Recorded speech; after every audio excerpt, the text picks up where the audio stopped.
How far one third-generation Jamaican international footballer has gone to give back and stay true to his Jamaican roots and his plans to transition into the business of music, including his own recordings. One of the hottest producers in Jamaica right now brings a number of A-list Jamaican artists together in quest of an Olympic anthem.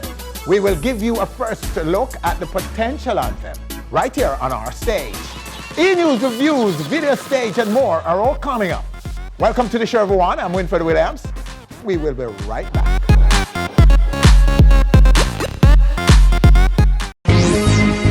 Reaching more and more screens around the world every week.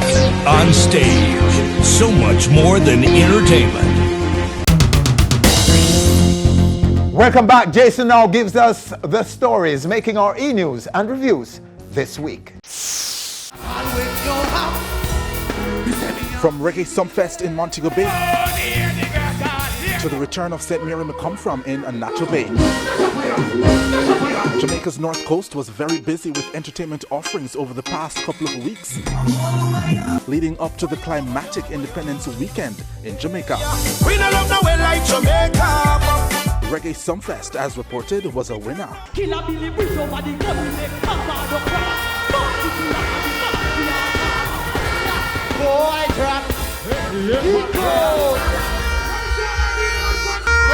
The party shot. So too was Dream Weekend. After this, its 8th year, the party weekend seems to still be growing and brought its biggest audience yet to Negril over the Emancipation Weekend. There she goes, there she goes. While the Dream was in full swing, Ocherius had a touch of magic at the Moon Palace Jamaica Grand. Will I ever be too far away? The team continued on their promise of bringing top-class entertainment and entertainers to the shores of Jamaica. On Saturday, July 30, the Rude Boys' magic thrilled a captive audience. And last weekend in St. Mary. As reported, the who is who of reggae and dancehall was all in one venue. St. Mary! For a St. Mary McComfram. Friday, August 5th at the Grays Inn Sports Complex in the parish. Big name after big name took the stage and thrilled the thousands who came out for the 12th installment of the Capleton hosted and headlined event.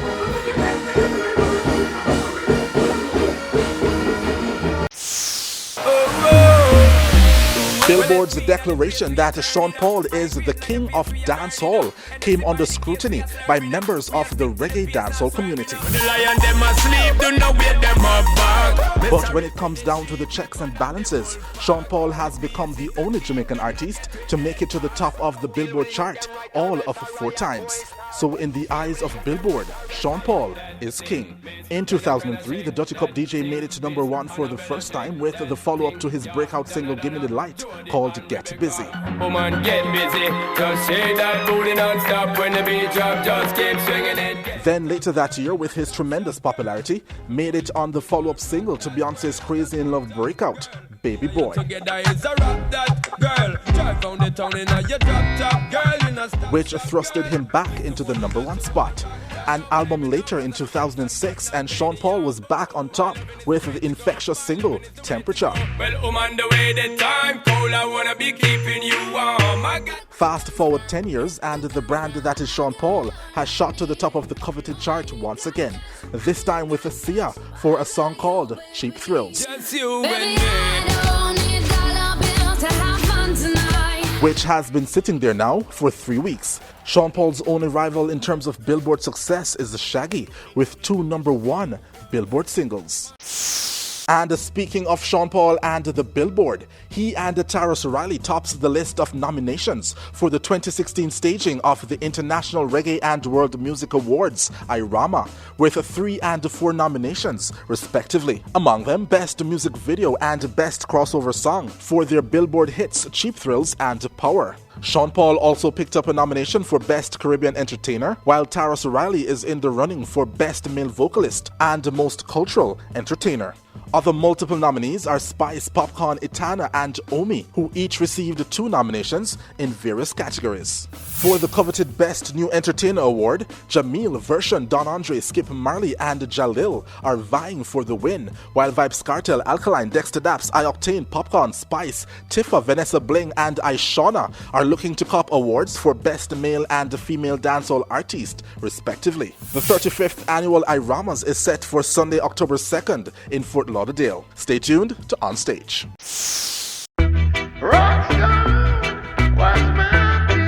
Revelation Part 2, The Fruit of Life, is the name of Stephen Marley's just-released album, a 24-track compilation featuring a host of collaborations with hip-hop and dancehall stars.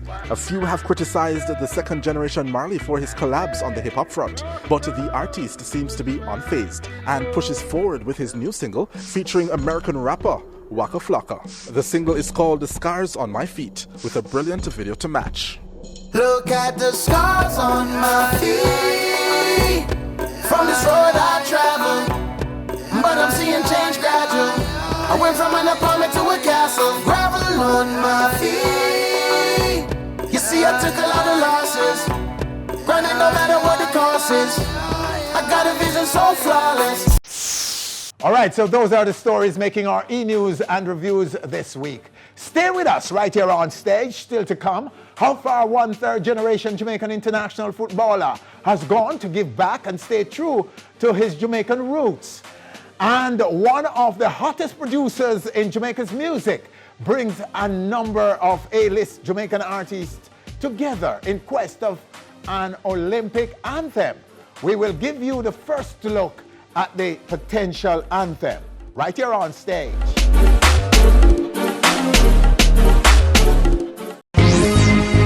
Reaching more and more screens around the world every week. On Stage, so much more than entertainment.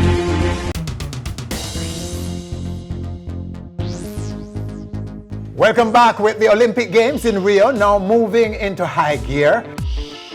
Jamaicans everywhere are ready to cheer on and once again revel in the glory our men and women will no doubt bring us from the games. And what better way to bring Jamaicans together than through the power of its music? Black, gold, and green, that's the colors of my team. Chimney Records brings the beat, featuring a number of A-list Jamaican artists in quest of an Olympic anthem. Now, if you know anything about Chimney Records, you would know that they are one of the hottest producers in Jamaica's music, the go-to producers right now. We're joined in this segment by its principals, Jordan McClure and David Hale, along with one of the 5 big names on the record, the diva in dancehall, Tifa, right now, right here on our stage. Gentlemen, yes, sir. And the diva, the best for last. Welcome, diva, and gentlemen, welcome, welcome. David, kick off and tell us. Yeah, I know your work is always going to be bigger than you as producer. So just remind us of some of the big work that you put out in recent time. Well, we just recently released Toll Road Rhythm with a few big names on there. That's doing really well now. But that's the latest project. Yeah, that's the latest one, including a Vibes Cartel single. But people will probably be familiar with Happy Hour Rhythm. Rising Sun. Rising Sun Rhythm, Tropical Escape Rhythm. You know, those are some of the really big ones so far. Yes, and everybody around the world right now will quickly remember these records and know now. Hopefully, some will just be knowing.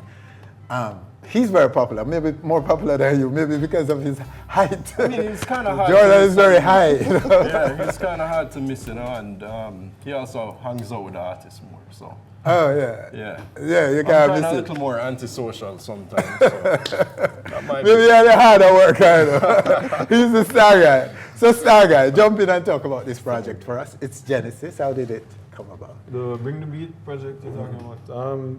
That one in particular, it kind of materialized from a conversation that I was having with Marshall Montano and his manager at Breakfast Party earlier this year during the carnival season. Okay. I was just walking around the party and I, woke up a bunch of people and them say come around backstage. I go around backstage, link up with Marshall, Kess, the whole of the Trinity artists, and I was talking with Marshall and his manager, and they were, we're just kind of coming up with an idea about we need to kind of find a fusion between soca and dancehall, and how are we going to do it, And just in back and forth correspondence, we eventually decided that, Olympics coming up, we need to, bring about some kind of pride for the artists and for our countries and our various, genres of music and so on. So that's kind of where the whole thing evolved from.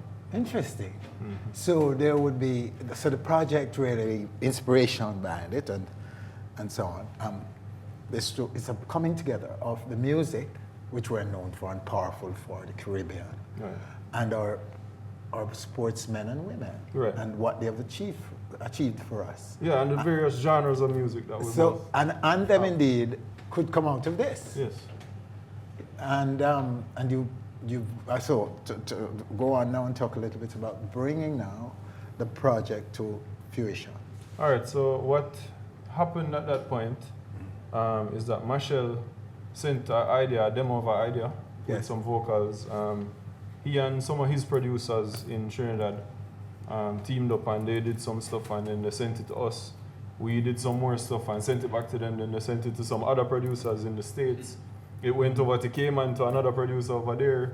And it's just back and forth all over the place being rearranged until we finally came up with this one, final composition. And that was the one with, the original one, which was with Marshall and Tess and Chimney. And then, at which point now we decided that, each various country we're going to do a remix. So they have a Trinidad remix, which is like Kess and some other artists. I think Destra is on that one as well. And then we produced the Jamaica remix, which is Tifa, Beanie Man, Charlie Black, Taurus Riley, and Ding Dong. Okay. Yeah. So David, the Jamaican remix is what we're about to drop right now. The video for it we're about to drop, right? Yeah.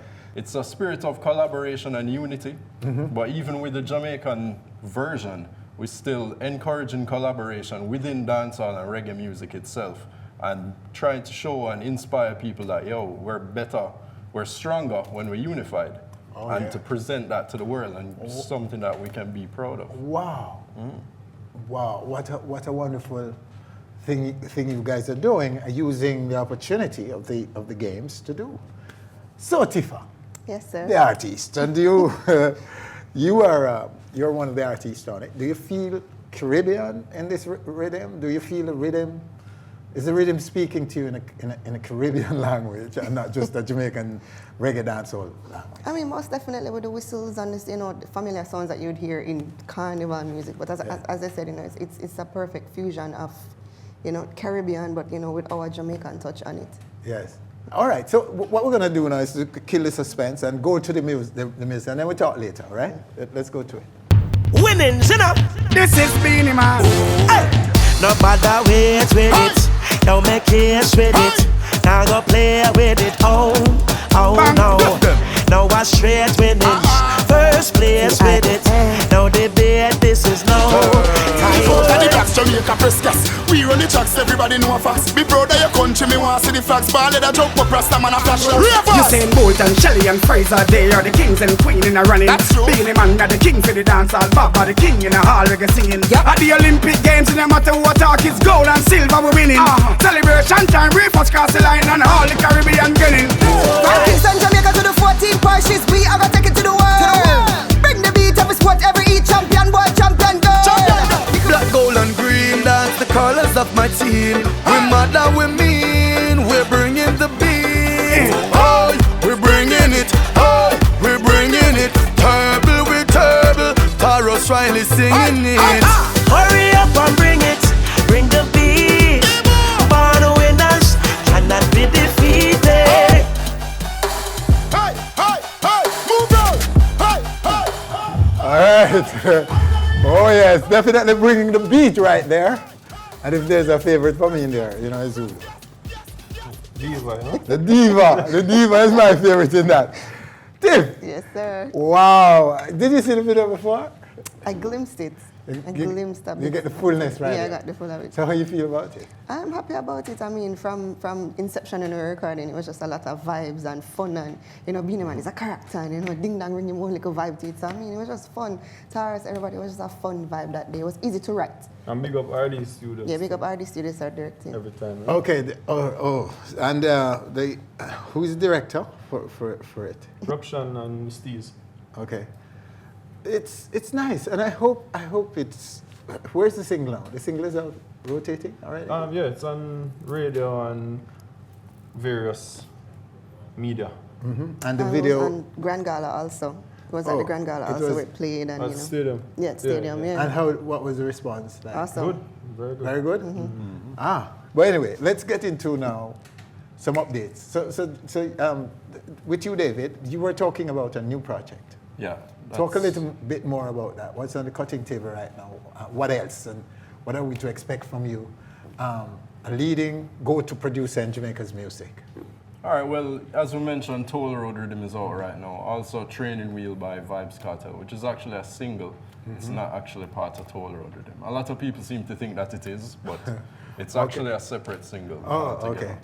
But yeah, right now we're working on a couple EPs for a couple artists. We're also working on a compilation project that would go out as Chimney Records. So it's kind of like us collaborating with different artists, different sounds, kind of cutting edge vibes and themes that you probably might not have heard us express before, but we're always trying to innovate with sounds and music, try and bring in fresh ideas while maintaining the core of what we know and love, which is dancehall and reggae. Yeah, Jordan, the international mainstream is inundated with dancehall at the moment. Sampling, I don't know, maybe you guys have been sampled your own work. Not yet. Not yet, they haven't sampled you yet. But where are you on this? And are you you must be preying that mainstream space. Yeah, but not in a negative way. I think it's helping us, it's kind of helping to bring what we do to the fore, you know what I mean? I think what we need to do is step up and own it, so that they don't eventually just take it away from us, Yeah, and aren't you being sought by, are they looking for you? Are you being? Yeah, I mean, we have projects that we've worked on already and projects that we're actually currently in the process of working on now. So, I mean, look out for some of those soon. Hopefully they will be big, and then you have other producers that have been working on stuff as well. You have like Steven and Dupes, them just work on Controller with Drake. Yes. That's big, that's helping our culture and our music as well, you know what I mean? You have Drake always bigging up Popcorn, and that's nothing but helping to highlight dancehall music, you know what I mean? So there's no way I can be vexed about that. I'm glad that you're seeing it that way as a creator. Now, Tiff, this is a great year for you. Another great year, right? Am I correct? Yeah, it's going well so far for you. So talk about the success. Some of the success of your big Burn Up the Place has to be on every playlist single. Well, Big Bumper is doing up to now, really, really well. It is still on BBC Radio 1's playlist, so that's like mainstream radio in the UK. Okay, yeah, of course, yes. It has been picked up on all major mix shows, on all major stations in the United States. Also, I think it's number 16 or something like that on the mix show charts. So Big Bumper is doing really, really well. You can probably possibly look out for a collaboration that is concerned, as well major. As well mainstream. as well as there might be a possible signing. People have been reaching out to me again, since that disconnect from the whole Island Kings thing 2 years ago. So and then in a couple of weeks to leave, Labor Day is a big weekend over there, Labor Day weekend. So I will be in New York. I'll be on most major shows over there, heading to Canada, heading to California. Okay. So it's gonna be pretty busy leading up, in the next couple of weeks, leading up to the rest of the year. As well as, of course, the Side Chick Upgrade that we plan to shoot the video for soon. And the Toll Road Rhythm, Don't Try Me. Situation is also out. I released, I think, probably 6 singles in the past 2 weeks. So, you know what I mean? It's just constant work. Sounds like you're poised. So how are you bringing the mainstream? You're poised for? No, I want it. I mean, that was always my dream, because I always say, other than, Sean Paul and Shaggy, And Patra back then, no female has done it like Patra back then. So that was always my dream to be like, you know, the Patra of now. You know what I mean? On the Billboard, on the major talk shows, a Good Morning America, so on and so forth. That was always my dream as a Jamaican female. Of course. It's got to be. That's the kind of ambition that we want to see more of, being expressed by our artists. But gentlemen, Shaggy and Sean Paul, their presence are the only two who are actually facing the Jamaican sound in mainstream. We're hearing and seeing Shaggy. We're hearing Shaggy and Sean and seeing them too, their images in there. Why do you think there aren't more of us being called to be facing some of these samples? I'm gonna take a quick sample, Jordan, and they're not using the artists to their sampling in there, their image, their likeness in the record. To me, I'm not pointing any fingers, but I think it has something to do with the lack of professionalism within our industry. It's much easier to them for them to just go and take something that's already created and just pay for it. Just buy it out. Than to try and have to come deal with us and deal with them. I try call and we not answer our phone. Them send email, we don't respond. You know, hype on them and all kind of different things. You know what I mean? It's much easier for them to just chop out something, splice it in, and just call and say, yo, collect a check. And the people who are making that decision are people like you, right, David? The producers of music and the managers, including producers who are more creative, but there are managers too, who are looking at and assessing the same thing that Jordan is talking about, the liability that may come with bringing Tifa into the mix, use her image and likeness in the project, and to what extent her brand will bring value to this brand, this Drake brand or this other brand, whatever brand.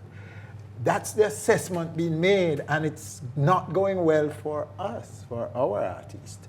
I guess what each individual brand / artist / production house has to do is make sure that you maintain and uphold your reputation for professionalism, for being able, ease of being able to be worked with, so that you establish that reputation, and as it spreads, people will be more willing to work with you. Also bring more value to the table, as you said. Tifa, how ready are you?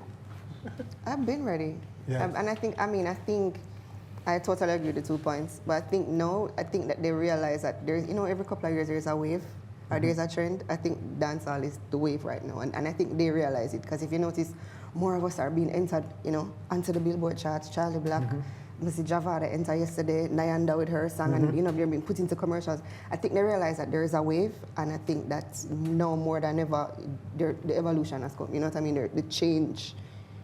And we want it to stay, not a wave. No more dips. Stay and lift and lift. Absolutely. Tsunami. Ladies and gentlemen, thank you so much for this conversation. We're always going to talk issues and a little more substance when we get a chance on stage. So forgive me if we draw you out by certain things, so you never expect it. But congrats on the project. We're looking forward to its growth and the anthem it will become. We're looking forward to saying and declaring right here on stage that it is indeed an anthem. Much love, much respect. Blessing. Blessing. All right, stay with us right here on stage. Still to come, how far one third-generation Jamaican international footballer has gone to give back and stay true to his Jamaican roots and his plans to transition into the business of music. From Kingston, Jamaica to the 14 parishes, we are gonna take it to the world. Bring the beat of sport, every each champion boy, champion girl. Reaching more and more screens around the world every week. On stage, so much more than entertainment. Welcome back. English Premier League and England striker Daniel Sturridge returned to Jamaica this summer to host his annual charity family fun day football tournament and reggae concert. Staged on Saturday, July 16 in Ocho Rios under the auspices of his record label and foundation, the Sturridge Foundation, this was the event's third installment. And like the previous, was supported by some of the biggest names in reggae and dancehall. Onstage had the privilege of an exclusive one-on-one with the third generation Jamaican international baller at his villa in Ocho Rios.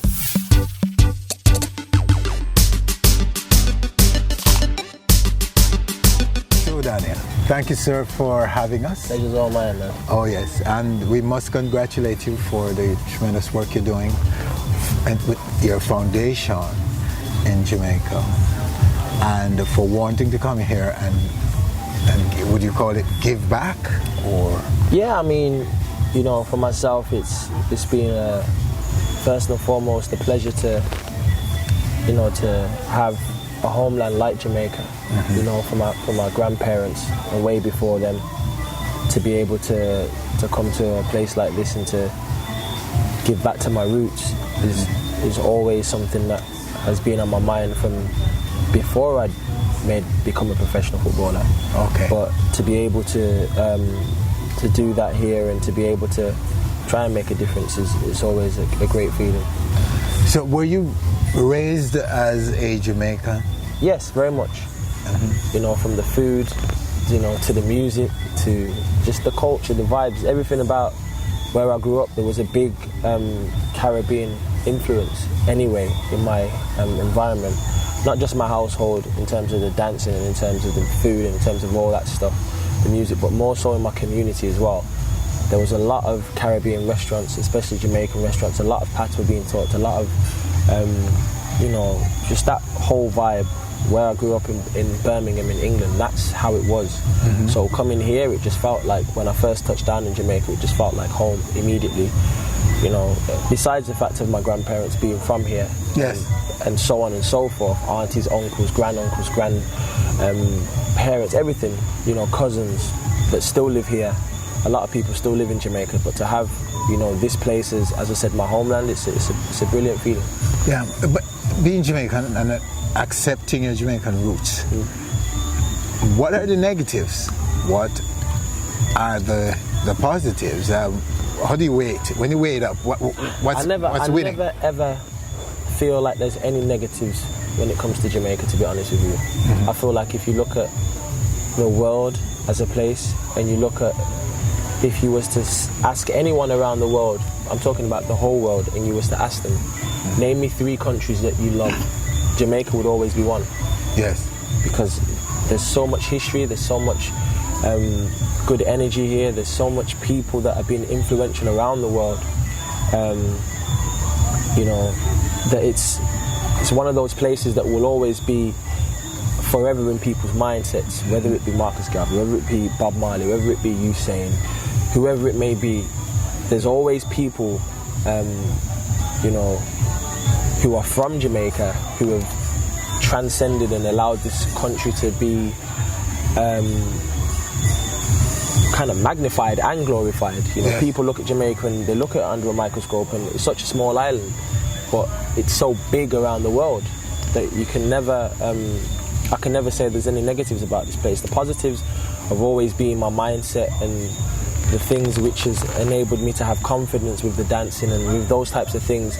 The food, for instance, which has allowed me to be strong, allowed me to have the strength, you know, even from the speed on the pitch to the agility and all those things. I think if I wasn't if I didn't have that Jamaican heritage, I don't know if I'd have that. So I'm sure people are now very curious about the food, the menu. Yeah, I mean, you know, growing up, everything was on the menu, man. Anything was on the menu. Ackee and saltfish, you know, eating a lot of dumplings. I remember when I was young, people used to always say, "Oh, he looks big for his age." And I remember my mum used to say it's the hard food. Like, obviously, that's the only thing. It must be the yam and the banana and all those types of things. So, you know, for myself, even to this day, I still eat the same foods I ate then. I don't, you know, eat salads and things like that. I always have the hard food. I try to have as much hard food as I can. Ackee and saltfish. You know, the oxtail rice and peas, my favourite dish. You know, the curry goat, all those types of things. We still eat at home to this day, always and forever. We will always do that. Well, you know, it's fair to say then, sir, that you are a proud third generation. Yeah, of course. Super proud indeed. Yeah, super proud, man, super proud. All right, so let's jump into this event that you do, the Family Fun Day, the third staging. Yeah, third stage. It's in the fourth year. Sorry, I should say. This is the fourth staging. Yeah, it's the fourth. It's been something that we've been thinking about for a long time. As I said, living in England, I was always thinking about it. Always thinking about what we could do in order to give people hope, I guess, give people an opportunity to experience something, that they may not always be able to experience. Yes. So as I said, it was a no-brainer for us as a family, as a Sturridge family, and extended. It was a no-brainer for us to come back home and to try and give people an opportunity, as I said, to do things they don't get to do with the work that they do and the hours at work that they have to do, feeding their families and so on and so forth. So it was important for us to make sure the day was free, that everybody could come and enjoy themselves, to have a free occasion.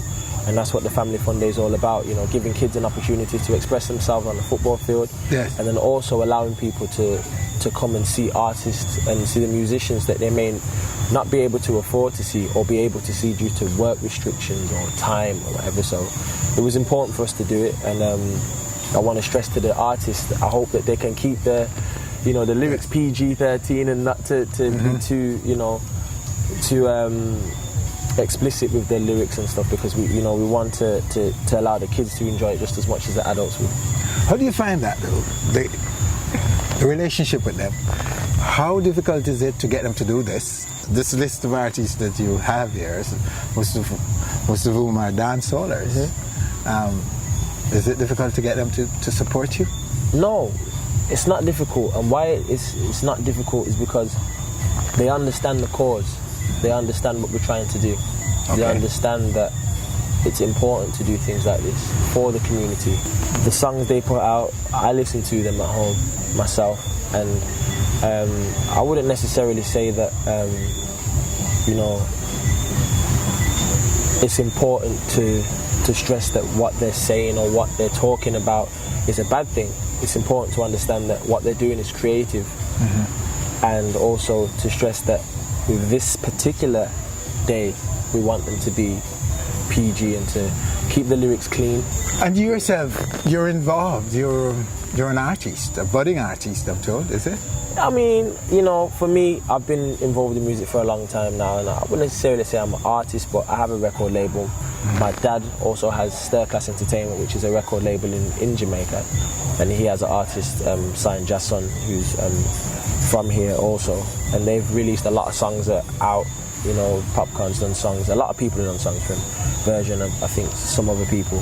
So they have a lot of things going on in Jamaica, so hopefully they'll be able to sign a lot more artists over here. Sturridge Entertainment will, and I'm more based in the UK and US artists and things like that, and we produce beats, we do things like that. I have a producer who I grew up with close to me, who I keep very close to me, I knew him from when I was 6 years old, so 20 years now, and he's a producer. He produces dancehall music as well as every kind of music, but yeah, man, it's one of those things, it's exciting for me to be involved, not just in a charity foundation, but to be also involved in something like music aside from football, because football's kind of like you're zoned in on that. So it's nice to have something that you can kind of get away and music. How serious are you about music? I'm very serious, very serious. I think that it's something that, football's not always going to be there. And I think a career like music, whether you're in management, whether you're in as a label, whether you've got a publishing company or production company, or you're just trying to sign artists and sign them on deals, I think I have an ear for music. I think I know when a song's good. I think I know when an artist's good. I think I know when you can groom somebody into being something different. Maybe they're explicit. They need to keep their lyrics clean. Maybe their image isn't as clean cut as it should be. So on and so forth. There's a lot of things that can be done. I think in Jamaica there's so much talent here. There's so many people that are so talented, not just in music, but in things like athletics, sports, cooking, acting, everything. There's a lot of potential here. I grew up watching Oliver, Samuels when I was young, and watching those types of shows, and and laughing and joking to myself. So I know that There's a lot of talent here. There's a lot of talent here. But where are you most comfortable? Management, producing, voicing, the artist side of it? Right now, I'll probably say more towards the just being in the label and being a figurehead in my label, my personal label. Obviously, I've done songs. I've done songs for myself that I've done myself. I've produced songs for people, but I feel like you have to I feel like I need to take a step back and allow other people to kind of be creative and help them be creative and help them, with being from England and being able to see and watch from afar other people and see how their careers have gone.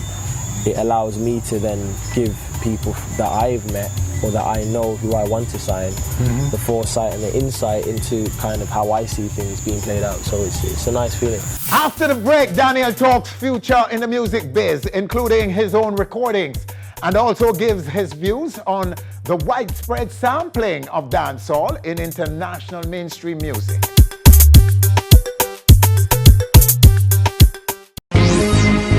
Reaching more and more screens around the world every week. Onstage, so much more than entertainment. Welcome back. We continue our chat with international football striker Daniel Sturridge. It's a quick feed here, but it finds a way through from the angle. Daniel Sturridge back in the starting lineup. Looking at Jamaica from where you sit in London, how do you critique what we're doing here, what we're putting out, how we go about being part of global music? I think that what Jamaica has is unique, and I feel that if you look nowadays, a lot of people take the style of Jamaica from Drake, who's produced a song called Controller, to Tory Lanez, who's done a song called Love. We are sip the Henny for the day, baby. Bad man, we no stray, baby. Rihanna's from Barbados, but even still, there's a lot of Caribbean, Jamaican dancehall influences in her music, even the way she dances and things like that. There's a lot of people who are taking the style of Jamaica and bringing it to their countries. I think Kid Ink did a song as well. Tiger did a song. There's a lot of people who take the style of Jamaican music, Caribbean music, and take it to the shores which aren't here. And I think that I don't think that the dancehall artists and the reggae artists really understand how influential they are outside of Jamaica, because Jamaica's a small place, so you don't necessarily see how influential and how special and how different and how creative they are. They just see themselves here, as opposed to how the sound and the style is so niche here that it's inevitable people are going to want to try and emulate and try and imitate what it is. Yeah. And you can't do that really, because Jamaicans will forever evolve and forever have the style and the swag that it can't be compared to with anywhere else, to be honest. I've travelled around a lot, been to a lot of different countries, and Jamaica's different to everywhere else, and it can be imitated, but it can't be taken away. No, it can't be done how it should be. The concern is, Daniel, the big concern among many of us in Jamaica, observers, experts and artists alike, is that though the music is in mainstream international music, the presence of Jamaica's music is very, very high at this time, in particular dancehall. The people facing it, the people who are the face of the music and of the dance moves too, aren't Jamaicans. They're everybody else. They're using big international brands to represent what is essentially Jamaica. And so the question is, where are the Jamaicans? Why aren't we seeing more Jamaicans? Well, I think why I'd say that Jamaicans aren't at the forefront is because they give their ideas to people that they shouldn't. Yes. And I believe that in order to keep the style authentic, you shouldn't share your creativeness so easily because someone else is successful. That shouldn't then enable you to say, okay, I'll take, I don't know, $5,000 US to give someone ideas that they'll take and then use, and they'll earn $100,000. That's what I think it is. I think that there's an element of doing a song that will help you to be more successful, but there's an element of keeping your craft close to your chest. And I mean, dating back 20 years, I'd say, you know, when you saw the guys who were the main people at that time when I was really young, people couldn't imitate it then. You know, when you had the guys like that were very big at that time, couldn't be imitated. But these days, with the likes of house and the likes of that type of music, it's easy, and R&B, it's easy to kind of almost imitate the sound of dancehall, but not make it dancehall.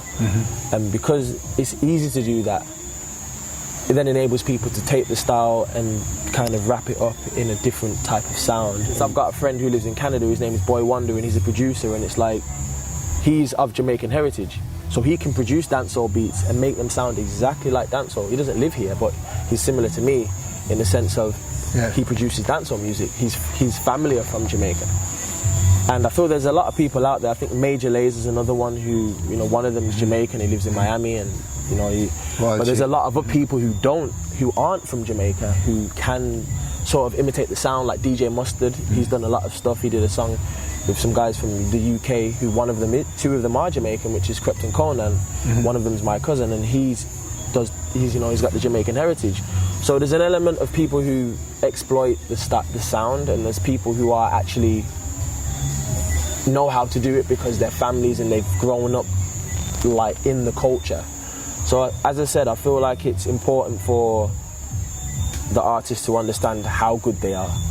And I believe that sometimes in Jamaica, artists maybe don't understand how influential they are around the world because they live in Jamaica and they don't see how far their music goes. The music's played everywhere. Some think that they don't know how to exploit the opportunities, how to become the brand that is saleable, that can go to market and can bring them the results. I mean, for me, there's so many. I mean, you look at Chronix, for instance.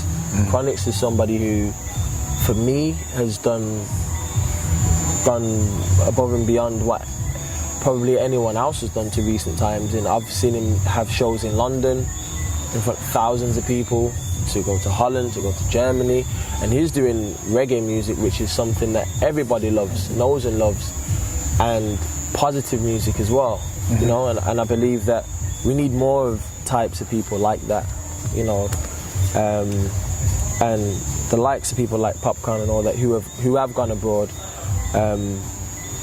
They've also took dancehall to the next level, but it's important to understand that, you know, everybody wants to hear.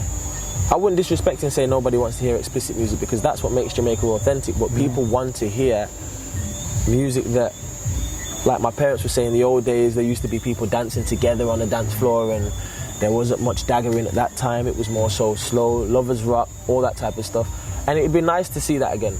I think I'd like to experience that, you know, and I think a lot of people would. We don't get to see that as much these days as maybe the generations prior to us were able to see. Yeah. So much music oozing out of you, and of course you're a practitioner. But talk about sports. Talk about football for us. How would you say where you are now in terms of your football career, and where are you going with it? I mean, right now things are going well. Things can always be improved upon. Sorry, and I'm never complacent. I'm never somebody that likes to rest on their laurels or think that I've got to where I want to in life. There's always a next step. There's always something more you can achieve. There's always something that you can do that will make your family proud and make the people who are behind you proud. And that's important for me. You know, I always want to push to the next level, and I always want to try and improve as a footballer and never be complacent and just rest on my laurels and think that, you know, I'm the perfect player or the perfect fit, because I'm not. There's always something you can improve on, something you can always take to the next level. So when it's over, will it be over, football? Will you always be in it? Or it seems to me that your time in the future will be in music. Yeah, I think so. I think music, I think TV work maybe.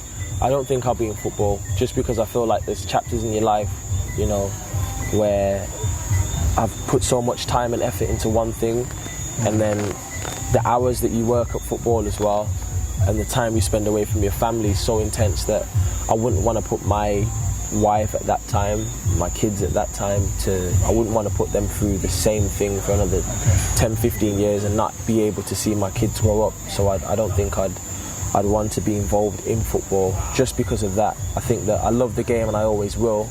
And maybe I'll get the itch once I'm gone and I'm not involved in the game. Maybe I would want to be involved in football again. But I do believe that it's important to have time with your family and have time with your, with your kids at that time. I haven't got any kids now, but at that time, I'm sure I will have kids. The music is owning. Yeah. I can see that. The music owns you.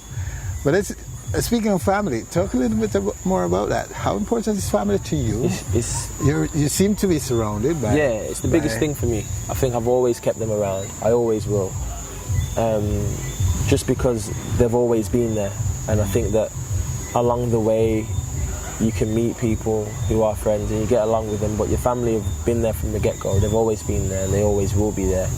And I just believe that it's important to keep them on the journey with you and help them live their dreams too. My mum's got Source Line coming out, so it's important to help her live her dream. My dad has got his record label, Stir Class Entertainment, and he's got a football agency also.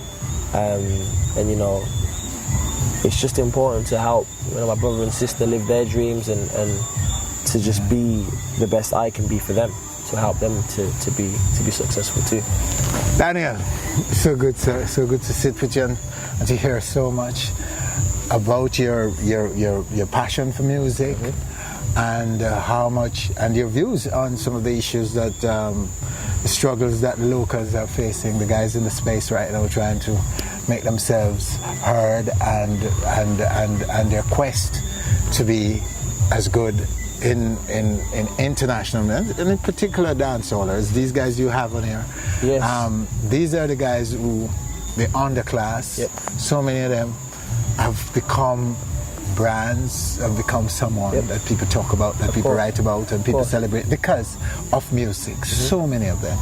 And it's good to know that they have your support. Someone like you is supporting them.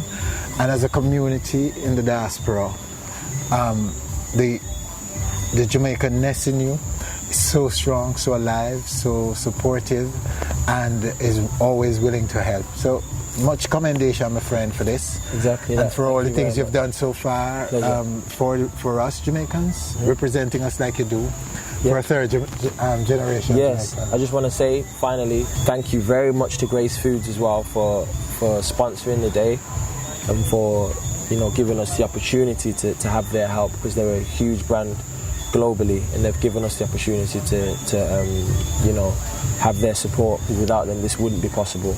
And if anybody wants to apply for any grants, they can log into the SturridgeFoundation.org.uk. That's for any schools that want to apply for any grants. Anybody that wants to try and get a grant, they're more than happy to log onto the website, the SturridgeFoundation.org.uk, and they'll be able to apply for a grant. Okay, great. And the Grace, is a family brand. Yes. And that you have been able to bring to music, to support music. They normally would do the more family events, and you get them to do this, so hats off to you, Reggie. Thank you. Thank you very much. It's a great achievement. Thank you very much. Thank you. And it shows how much, when somebody steps out like you do, how much you can get help and support. But the show that you're serious and committed to the cause. We're very grateful. Again, Reggie, much love, much respect. Thank you very much. Yes. Thank you. All right, there you have him, Daniel Striker Sturridge, turned musician. And that brings us to the end of our show for this week. Winfred Williams, on behalf of the hardworking team, thanking you for joining us. Do join us again next week for more excitement right here on our stage. And as usual, always so much more than entertainment. Taros Riley singing it. Usain Bolt and Shelley and Fraser, they are the kings and queen in a running. Being a man that the king for the dance hall, Baba the king in a hall reggae singing. At the Olympic Games, no matter what talk, it's gold and silver we winning. Celebration time, we first cross the line and all the Caribbean grinning.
Hey, thanks for watching our video. Well, you know, there's so much more where that came from. And all you have to do is to click subscribe and be on stage always.